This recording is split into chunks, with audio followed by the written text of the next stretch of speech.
Hello everyone and welcome back to our channel. Today we're going to see how to get the blue verification badge on Instagram. If you want the blue verification badge, extra protection and priority support, you can sign up for Meta Verified directly inside Instagram, and here's how to do it. First thing first, log into the Instagram account you want to verify.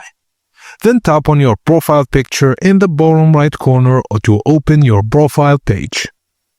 Now at the top right, tap the three horizontal lines or the menu icon, then this will open your full settings menu. Now scroll down and tap on Account Center. This is where Meta manages identity and subscriptions across Instagram and Facebook. Inside Account Center, scroll until you see Subscriptions and open it. There, you should see the Meta Verified option. Sometimes it appears at the top or under Account Type and Tools.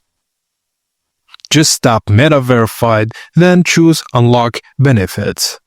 Now select which profile you want to verify. Instagram will show you all the benefits and the ID verification steps. Now just choose your payment method and complete the checkout to activate the subscription.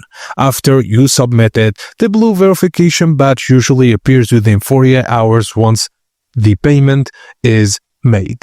And that's it, guys. Now you can cancel Meta Verified anytime, or you get high priority when it comes to Facebook or Meta support. Thank you for watching, and please don't forget to like and subscribe for more tips and tricks like this.